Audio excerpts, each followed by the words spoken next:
बिस्मिल्लाहिर्रहमानिर्रहीम, अस्सलाम वालेकुम। Multitude of family, this is a के राना। उम्मीद करते हैं आप सब खैरियत से होंगे। नूर मुकद्दम केस के हवाले से पिछली वीडियो में आपके साथ हमने तमाम हकायत वो शेयर कर दिए थे कि जिससे हम सबको ये पता चल सके कि नूर मुकद्दम के साथ क्या हुआ था, वो कत्ल कैसे हुई थी। इस वीडियो में हमने आपके साथ मज़ीद शवाहिद डिस्कस करने हैं कि रिसेंटली अब क्या अपडेट है। तो नूर मुकद्दम को कत्ल करने वाले ज़ाहिर जाफ़र के पेरेंट्स को पुलिस ने क्यों अरेस्ट किया? वो इसलिए अरेस्ट किया क्योंकि ज़ाहिर जाफ़र के वालिदैन ने अपने बेटे के घिनौने जुर्म के ऊपर पर्दा डालने की कोशिश की। कैसे? क्यों ऐसे कि जब गार्ड इफ्तिखार ने फ़ोन कर दिया था ज़ाहिर जाफ़र के वालिदैन को कि ज़ाहिर साहब लड़की को तशद्दुद का निशाना बना रहे हैं, तो पेरेंट्स का काम ये बनता था कि वो इमीडिएट बेसिस पे पुलिस को फ़ोन करते और उनको बताते कि मेरे घर में मेरा बेटा ये कार्रवाई कर रहा है। लेकिन उन्होंने ऐसा नहीं किया। उन्होंने अपने रीहैब क्लिनिक पे फ़ोन किया, वहाँ के वर्कर्स को कहा कि घर जाके ये सारे मामले को संभालो और सफाई सुथराई करो। इससे ये नीयत साबित होती है। इस नीयत का पता चलता है कि ज़ाहिर जाफ़र के वालिद ने इंटेंशनली नीयतन दानिस्ता तौर पे अपने बेटे के घिनौने फेल पे पर्दा डालने की कोशिश की, जो कि कानूनन एक जुर्म है। इसलिए पुलिस ने उनको अरेस्ट किया और इन्वेस्टिगेट कर रहे हैं। ड्यूरिंग इन्वेस्टिगेशन ज़ाहिर जाफ़र के वालिदैन ने ये एडमिट किया, ये माना कि हाँ जी उनके बेटे ने गलत किया है, और मानना ही था, वो इससे इनकार कर नहीं सकते थे। 5 दिन के बाद ज़ाहिर जाफ़र ने अब मुंह खोला और उसने ये मान लिया कि हाँ जी मैंने ही नूर मुकद्दम को मारा है और गला भी मैंने ही काटा। इससे पहले वो ये इनकार करता था कि गला मैंने नहीं काटा, तशद्दुद मैंने किया था। और माना वो क्यों है? क्योंकि सीसीटीवी फुटेज पुलिस को मिल गई। सीसीटीवी फुटेज कहाँ से मिली? इनके घर से नहीं मिली है, जो साथ वाला घर था, जो हमसाए थे, उनके घर कैमरास इंस्टॉल थे।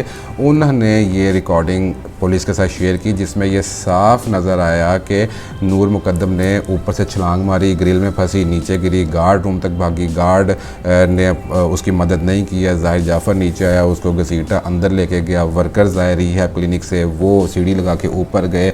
ऊपर जब वो गया तो उसको उसने तशद्दुद का निशाना बनाया। वो वहाँ से नीचे आए, पुलिस आई, ऊपर गई। तो ये सारा ये रिकॉर्ड हो चुका था कैमरे के अंदर, और ये सीसीटीवी फुटेज उन्होंने पुलिस को दी। तो ये अब एविडेंस के तौर पर इस्तेमाल की जा रही है। तो वो इससे इनकार कर नहीं सकता था, इसलिए उसको कन्फेस करना पड़ा। अब ज़ाहिर जाफ़र का जुर्म कबूल करने के बाद ये चीज़ साबित होती है कि जो ज़ाहिर जाफ़र के वालिदैन पहले ये इस्टेब्लिश करना चाह रहे थे, ये साबित करना चाह रहे थे कि उनका बेटा ज़हनी मरीज़ है, नफसियाती मरीज़ है, तो उसको माफ़ी मिल जाएगी इस जुर्म से। तो जब उसने ये मान लिया कि भाई मैंने जान के मारा है, और उसने वजह भी बता दी कि उसने क्यों मारा। उसने बताया पुलिस को कि मैंने इसलिए मारा है कि इसने जब मुझे कहा कि मैं आपसे शादी नहीं कर सकती हूँ और हमारा ताल्लुक़ ख़त्म, ब्रेकअप, तो मुझे लगा कि ये मुझे चीट कर रही है, मुझे धोखा दे रही है। तो मैं गुस्से में आ गया और मैंने इसकी जान ले ली। तो इससे ये एक और चीज़ साबित होती है कि ये कोई अचानक फ़ैसला नहीं था। पहले उसने अपने दोस्तों के साथ जिक्र किया कि वो किसी को कत्ल करना चाह रहा है, फिर उसने ये पूरी प्लानिंग की, और उसने जब ये गुमान हुआ कि ये चीटिंग कर रही है, धोखा दे रही है, तो उसने उसको मार दिया। और उसको ये घमंड भी था कि यार मैं चूँकि अमेरिकी शहरी हूँ, उसने अपने दोस्तों से बात की थी कि मैं अमेरिकी शहरी हूँ और मैं यहाँ पे किसी की जान ले लूँगा तो क्या होगा, वो आएंगे और मुझे लेके चले जाएंगे। और वो रेडी था जी, वो अपना फ्लाई करने के लिए भी रेडी था, वो भी उसके अरेंजमेंट्स हो चुके थे। बट शुक्र है कि टाइमली सारा पुलिस ने रिस्पॉन्ड किया और ये चीज़ रुक गई, वो भाग नहीं सका। नॉर्मली ऐसा होता है कि बंदा भाग जाता है, बट इस केस में बचत हो गई।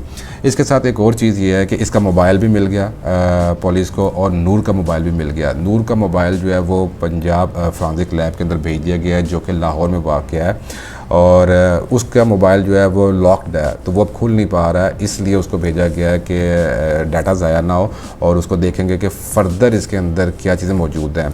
लेकिन इनके जब कॉल रिकॉर्ड्स ज़ाहिर जाफ़र के मोबाइल से निकाले गए तो पता ये चला कि ज़ाहिर जाफ़र जो है, जब ये कार्रवाई हो रही थी तो 18 मिनट उसकी अपने बाप से बात हुई। इसका मतलब है कि उसका बाप ऑन बोर्ड था किसी भी एंगल में, लेकिन वो उसको पता था कि बेटा क्या कार्रवाई डाल रहा है।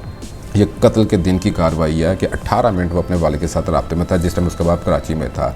और दूसरे आपको ये बताएं कि इसने प्रेशराइज़ करके नूर को कहा कि फ़ोन करो अपने पेरेंट्स को और कहो कि तुम बिल्कुल ठीक हो और अपनी मर्ज़ी से लाहौर जा रही हो एंजॉय करने के लिए। ईद से 1 रोज़ पहले नूर फंसी हुई थी, जान उसकी अलग में आई हुई थी। उसने फ़ोन किया अपनी माँ को और बताया कि जी मैं लाहौर जा रही हूँ तो मैं आ जाऊँगी।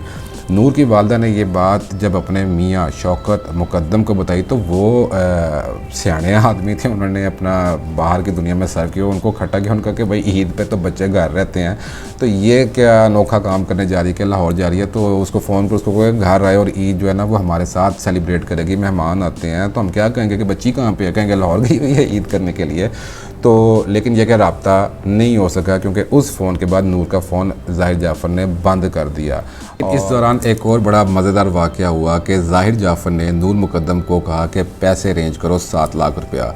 नूर मुकद्दम मरती क्या ना करती, उसने अपने ड्राइवर को फ़ोन किया और उसको कहा कि किसी को बताए बगैर 7 लाख रुपया लेके ज़ाहिर जाफ़र के घर पहुँचो। वो अपने पेरेंट्स को तो बता नहीं सकती क्योंकि उनकी नज़र में तो वो लाहौर गई हुई है। तो ड्राइवर ने 7 लाख रुपया अरेंज करने की कोशिश की, लेकिन वो 7 लाख तो ना कर सका, वो 3 लाख रुपया अरेंज कर सका और वो ज़ाहिर जाफ़र के घर पहुंचा और ज़ाहिर जाफ़र ने उसको कहा कि मेरा कुक तुमसे पैसे वसूल कर लेता है। तो ज़ाहिर जाफ़र की बजाय दरवाजे पे उसका कुक गया, उसने नूर मुकद्दम के ड्राइवर से 3 लाख रुपया वसूल करके ज़ाहिर जाफ़र को हैंड ओवर कर दिए।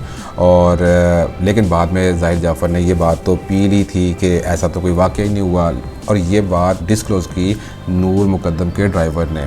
और उसके बाद जब बंदे सामने आए तो नूर मुकद्दम के ड्राइवर ने कुक को, ज़ाहिर जाफ़र के कुक को पहचान लिया कि मैंने 3 लाख रुपया इस बंदे को दिया, और बाद में कुक ने भी मान लिया कि हाँ जी इस बंदे ने मुझे 3 लाख दिए थे और मैंने ला के साहब को दे दिए थे। और उसके बाद ज़ाहिर जाफ़र के पास भी कोई चारा नहीं था माने बगैर, तो उसको मानना पड़ा और उसने कहा हाँ जी ऐसे ही कि 7 लाख रुपया कहा गया था और 3 लाख रुपया आया था और मैंने वसूल किया था, और पुलिस ने बहरहाल वो 3 लाख रुपया अपनी कस्टडी में ले लिया है। तो ये तमाम शवाहिद जो अगेंस्ट जाते हैं ज़ाहिर जाफ़र के, वो पुलिस के हत्थे लग गए हुए हैं, और जिससे ये साबित होता है कि ये वेल प्लान्ड मर्डर है। लेकिन बुरे काम का नतीजा बुरा होता है, और ज़ाहिर जाफ़र के तमाम जो गंदी सोच है, जो गलीज़ सोच है, वो उसके ख़िलाफ़ गई। अब वो पुलिस के हत्थे चढ़ चुका हुआ है और इंसाफ अपना इंतज़ार कर रहा है। और अब जो उसको घमंड है कि अमरीकी शहरियत है, अमरीकी आएंगे उसको बचा के ले जाएंगे, नेक्स्ट वीडियो में हम आपको बताएंगे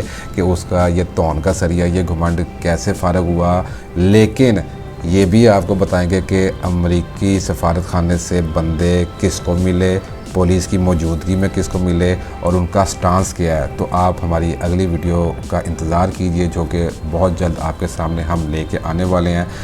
लेकिन वीडियो को लाइक कीजिए, शेयर कीजिए, कमेंट कीजिए और चैनल को सब्सक्राइब कीजिए। हमें अपनी दुआ में याद रखिए। Thank you very much.